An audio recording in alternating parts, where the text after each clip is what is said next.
या तिसऱ्या टप्प्याच्या मतदानासाठी प्रचाराच्या तोफा थंडावल्यात। संध्याकाळी 6 वाजेपर्यंत माढा, बारामती, उस्मानाबाद, सोलापूर, सांगली, सातारा, रत्नागिरी, सिंधुदुर्ग, कोल्हापूर, हातकणंगले मतदारसंघामध्ये दिग्गजांच्या सभा पार पडल्यात। बारामतीमध्ये सुनेत्रा पवारांसाठी अजित पवारांनी जोरदार शक्ती प्रदर्शन करत सभा घेतली, तर शरद पवारांनी लेक सुप्रिया सुळेंसाठी जंगी सभा घेतली।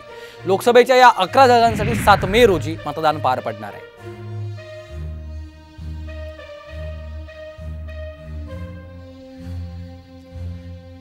बारामतीमध्ये आपण पाहतोय शरद पवार गटाकडून सुप्रिया सुळे तर राष्ट्रवादी अजित पवार गटाकडून सुनेत्रा पवार रिंगणात आहेत।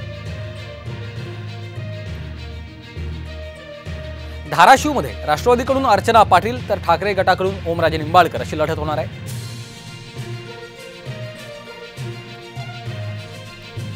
रत्नागिरी, सिंधुदुर्गामध्ये भाजपकडून नारायण राणे तर ठाकरे गटाकडून विनायक राऊत अशी लढत होतीये।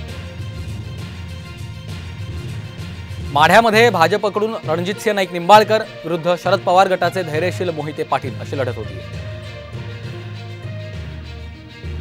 सांगलीमध्ये तिहेरी लढत आहे। ठाकरे गटाकडून चंद्रहार पाटील, काँग्रेसकडून विशाल पाटील तर भाजपकडून संजय काका पाटील। बंडखोर म्हणून विशाल पाटील यांनी आपला उमेदवारी अर्ज भरलेला आहे। सोलापूरमध्ये काँग्रेसकडून प्रणिती शिंदे तर भाजपकडून राम सातपुते अशी लढत होती। साताऱ्यामध्ये भाजपकडून उदयनराजे भोसले तर शरद पवार गटाकडून शशिकांत शिंदे। रायगडमध्ये ठाकरे गटाकडून अनंत गीते विरुद्ध राष्ट्रवादीकडून सुनील तटकरे अशी लढत पाहायला मिळणार आहे। कोल्हापुरात शाहू महाराज छत्रपती महाविकास आघाडीकडून तर शिवसेनेकडून संजय मंडलिक। हातकणंगलेमध्ये शिवसेनेकडून धैर्यशील माने विरुद्ध ठाकरे गटाकडून सत्यजित पाटील सरुडकर मैदानात आहेत।